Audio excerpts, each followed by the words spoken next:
Salut à tous. C'est votre personne préférée qui est de retour avec le même pull jaune. Alors vous allez voir pas mal ce même vêtement et ce même décor pour plusieurs vidéos parce que je suis hyper inspirée et aujourd'hui j'ai filmé plein de vidéos. Donc ne vous inquiétez pas, on est le même jour, ça fait pas plusieurs semaines que je porte les mêmes vêtements. Non. Donc aujourd'hui on se retrouve maintenant, quelques minutes après avoir filmé l'autre vidéo, je ne sais pas laquelle vous allez voir en premier, mais voilà. Maintenant on se retrouve pour parler des désavantages à être chef d'entreprise ou à créer son entreprise, parce que je trouve que tout le temps on est en train de penser au fait que partout où on va on entend ouais c'est cool de créer son entreprise, ouais on t'encourage, ouais t'es courageuse et tout, bla bla bla, ouais c'est trop bien l'entrepreneuriat, on parle tout le temps d'entrepreneuriat, mais on ne parle pas du fait que il y a tellement aussi de désavantages à créer son entreprise et à être chef d'entreprise et à se lancer dans un projet. Les vidéos d'entrepreneuriat que vous voyez, on vous dit pas ouais toutes les galères que vous allez avoir, ok? Donc aujourd'hui je suis là pour vous dire tout ça parce que là maintenant j'ai passé ma soutenance et j'ai envoyé mon mémoire de fin d'année, de fin de master 2. Ça veut dire que là c'est full-time chef d'entreprise, entrepreneuriat full-time. Et là, je commence à voir tous les côtés négatifs qu'il y a aussi, vous voyez. Donc c'est plus juste, je fais ça à côté de mes études, c'est genre 100% tout le temps. Donc là, on va parler que de quelques points. J'ai préparé combien de points? 1, 2, 3, 4, 5 points. Mais il y en a beaucoup plus. Mais je vais pas vous déprimer à faire une vidéo d'1 heure pour vous parler des trucs déprimants et difficiles à affronter quand vous êtes chef d'entreprise. Donc on va faire une partie et petit à petit, plus j'en aurai, plus je vous dirai. Parce qu'il faut penser aussi au côté négatif.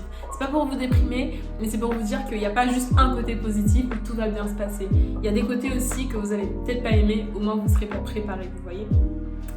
De rien. Alors, le premier point auquel j'ai pensé, c'est le fait que vous devez justement penser à tout le temps. Quand vous êtes chef d'entreprise, c'est genre, surtout quand vous commencez seul, vous n'avez pas de partenaire, même si vous avez un partenaire, je pense que vous avez une grosse démarche où c'est vous qui devez penser, et ensuite vous partagez ça peut-être avec votre partenaire, mais si vous créez votre entreprise seul, tout, genre vraiment les moindres détails, vous devez les penser vous tout seul, tout le temps. Genre moi, à un moment, tellement les choses n'allaient pas comme je voulais. Surtout moi, genre là plus ou moins, au tout début de mon projet, j'avais pas trouvé une idée précise. Mais plus ça va, plus je sais ce que je veux. Et plus c'est chiant parce que genre quand ça arrive pas à ce que je veux, genre ça me saoule. Et tout le temps aussi, je suis vraiment en train de penser à l'entreprise. Ouais, cette stratégie pour être bien et tout. Cette stratégie, ouais, si je travaille avec cette personne-là. Même si ça va pas se faire, mais tout le temps, mon cerveau, il fuse. Il a plein d'idées et sachez que ça va vous arriver. Genre vous aurez plus genre le côté où vous partez à l'école, vous travaillez, vous rentrez, peut-être que vous avez vos devoirs, mais dès que vous fermez vos devoirs, vous pensez plus à rien. Vous aurez plus ce côté où vous allez au travail, après le travail, vous pensez plus au travail, même si vous avez quelques emails, dès que vous fermez votre ordinateur, plus de travail. Ce sera tout le temps entreprise, tout le temps entrepreneuriat, tout le temps qu'est-ce que je vais faire pour mon entreprise, tout le temps.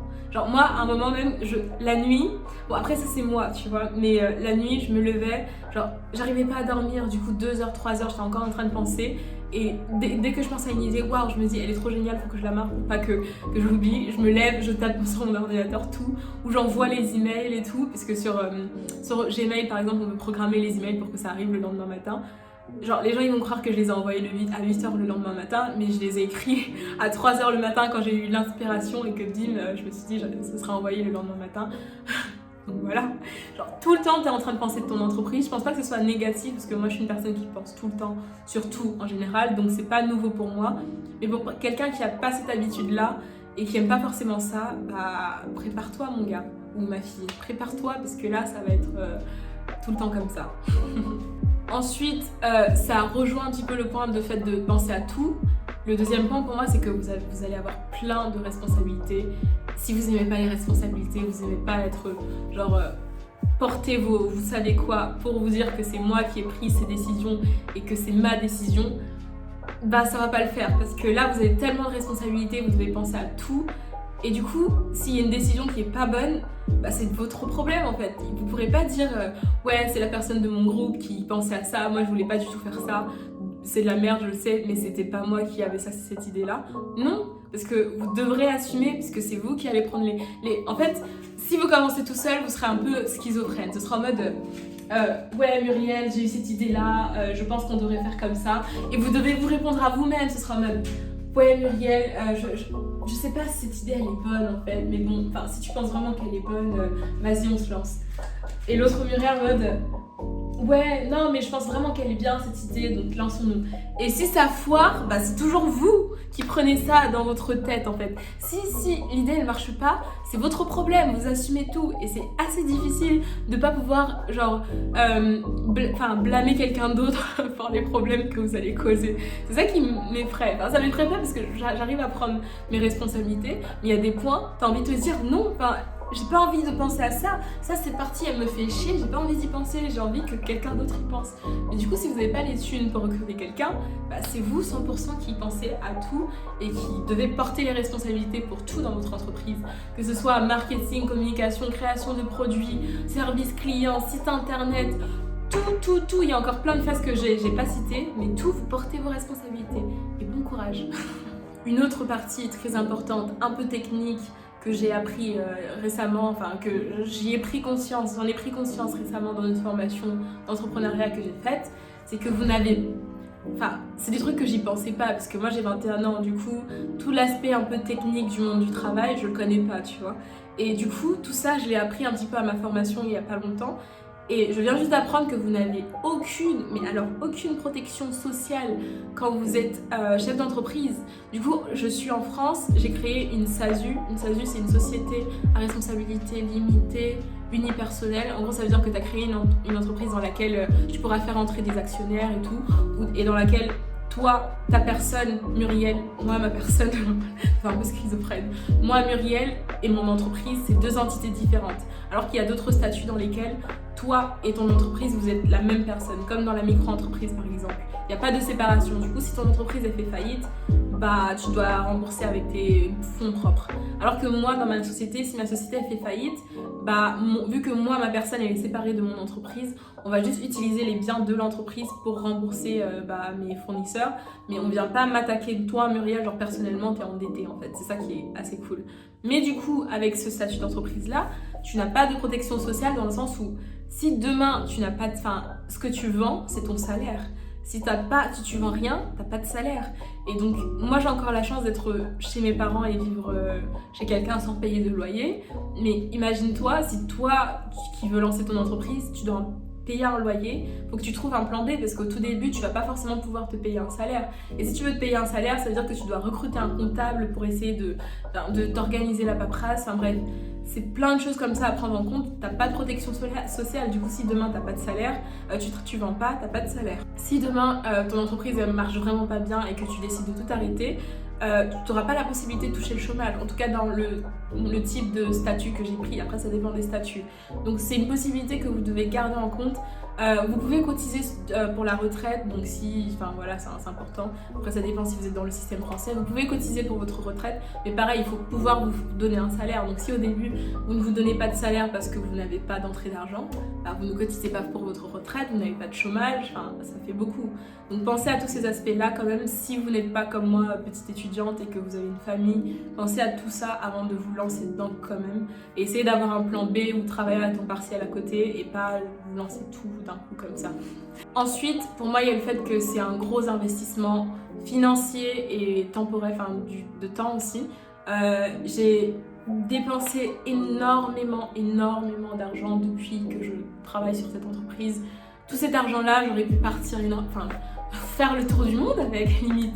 J'aurais pu tellement voyager, j'aurais pu tellement m'acheter une voiture, j'aurais pu faire tellement de choses que les gens de mon âge font, que je ne peux pas. Je me dis que c'est un sacrifice parce que c'est vraiment ce que j'ai envie, donc je m'en fous, c'est pas grave, je le mets dedans.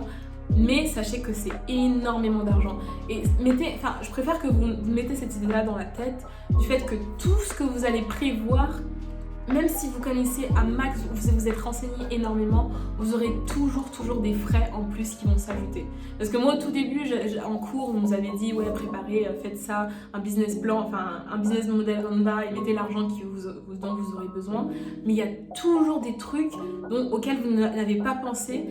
tant que vous n'avez pas lancé l'entreprise même, qui vont s'ajouter en fait. Vous aurez toujours des coûts et sachez-le, il faut vraiment que vous ayez quand même de l'argent, une marge, et pas vous dire que vous lancez, après vous avez plus 0 € parce qu'il y aura toujours quelque chose de plus qui va tomber et vous aurez besoin d'argent et de le financer. Par exemple, moi, des petits trucs auxquels j'avais pas pensé, c'est par exemple il faut acheter un nom de domaine, c'est-à-dire genre votre adresse de site internet. Par exemple, moi, ma société s'appelle Utopia Paris. Il faut l'acheter en fait. Vous pouvez pas avoir Utopia Paris, les gens vont aller sur votre site internet de façon gratuite. Pareil ensuite, si vous avez une adresse email d'entreprise, si vous voulez l'acheter, enfin, vous voulez en avoir une, par exemple ce serait, par exemple, je m'appelle Muriel Thiegang, ce serait murielthiegang@utopiaparis.fr par exemple. Et si je veux ça, je dois payer pour. Et pareil, c'est des trucs, enfin, c'est plein de petits détails comme ça, mais dites-vous dans la tête, partez pas en vous disant ok, moi j'ai telle somme ici, ce sera que ça. Dites-vous toujours, je pense, que vous ayez une marge, parce que sachez que ça vous coûtera toujours plus. Si ça vous coûte moins, c'est génial, mais partez quand même dans l'idée que ça vous coûtera toujours plus, parce qu'il y aura toujours. Si en tout cas vous vous lancez sur un marché qui, comme moi, vous n'avez jamais testé, vous ne connaissez pas. Vous allez vraiment tout droit dans l'inconnu, vous aurez toujours des choses que vous ne connaissiez pas avant, donc préparez-vous au fait que vous allez dépenser beaucoup d'argent. Préparez-vous à ça mentalement et dites-vous que si vous vouliez vraiment mettre cet argent-là plus dans une voiture, dans des sorties, dans des vêtements, dans un voyage, plutôt que dans l'entreprise, commencez même pas l'entrepreneuriat parce que vous allez avoir tellement de dépenses, ça pique tellement quand je vois que j'ai des potes à moi qui ont fait des économies, parce que pareil on vit encore chez nos parents, qui ont fait des économies et qui, moi, si je n'avais pas cette entreprise, j'aurais fait énormément d'économies. Ça pique en fait de voir que je n'ai pas d'économie, mais je me dis que c'est vraiment ce que j'ai envie de faire et je m'épanouis dans ça, donc c'est pas grave. Mais vous, mettez-vous ça aussi dans la tête que ça va piquer financièrement et qu'il faut être prêt à assumer ça en fait. Ensuite, au niveau du temps, bien sûr, il y aura plein de choses que vous ne pourrez pas faire. Vous ne pourrez pas forcément sortir tous les jours ou faire les mêmes choses tous les jours parce qu'il faudra que vous travaillez aussi pour votre entreprise. Si vous êtes à temps plein dessus, bien sûr, vous pouvez mieux vous organiser et vous dire que là, je travaille et là, je sors. Mais si vous faites ça à côté de plein d'autres choses, si vous avez une vie de famille, sachez que ça va vous prendre énormément de temps, mais vraiment énormément de temps. Si vous avez un travail le matin, vous travaillez, vous rentrez, vous retravaillez sur votre entreprise, est-ce que vous pouvez assumer ça? Voilà. Bon, après, si c'est vraiment votre projet, ce sera un plaisir, mais sachez que malgré le fait que vous avez envie de créer ça, ce sera pas tout le temps un plaisir. Donc vous mettez dans la tête que ce sera quand même un côté désagréable qu'il faut prendre en compte. Et le dernier point que j'ai, qui est très important, mais que ça par contre on le répète pareil, c'est que vous êtes seul. Il y a beaucoup de solitude dans la création d'entreprise, même si vous avez un partenaire ou vous avez des associés. Vous avez votre situation vous-même à gérer et en plus de votre entreprise. Vous voyez, donc je pense que la plupart des gens quand même commencent tout seuls. C'est difficile. C'est difficile quand vous devez penser à vous avez des potes à qui vous pouvez parler, mais s'ils sont pas dans le domaine, s'ils sont pas dans l'entrepreneuriat, peut-être qu'ils vont pas comprendre. Vous allez leur parler de vos problèmes, peut-être qu'ils vont pas forcément vous apporter directement les solutions ou les mots dont vous avez besoin. Donc sachez qu'il y aura beaucoup de moments de solitude où vous serez un petit peu schizophrène, vous parlerez avec vous-même pour essayer d'avoir une conversation, parce que la plupart du temps vous êtes seul, vous travaillez seul, vous pensez à l'entreprise seul. Même si après vous demandez des avis, des opinions à d'autres personnes, vous y pensez quand même seul de base avant de pouvoir externaliser tout ça. Donc tout se fera entre vous et vous-même. Il va falloir apprendre à vous aimer. Ça finit en vidéo de développement personnel, mais c'est ça.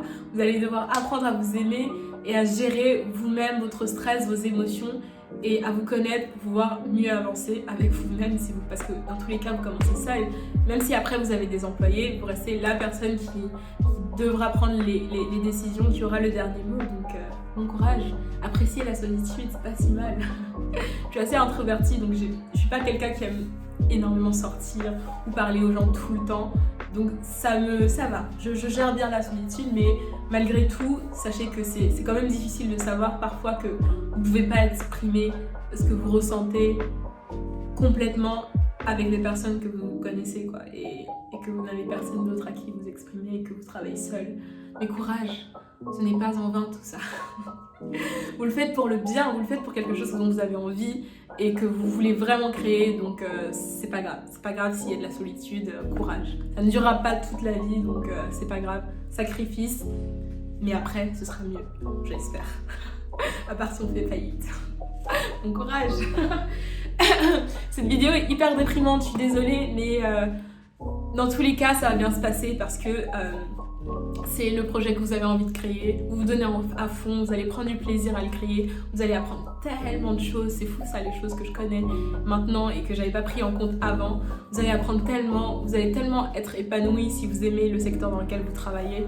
Et voilà quoi, c'est cool, c'est une aventure, il y a des hauts et des bas. Aujourd'hui on parlait des bas, mais il y a aussi des hauts, donc courage, ne perdez pas espoir et on se retrouve dans une prochaine vidéo aussi motivante que celle-ci ou aussi déprimante. Voilà, bye.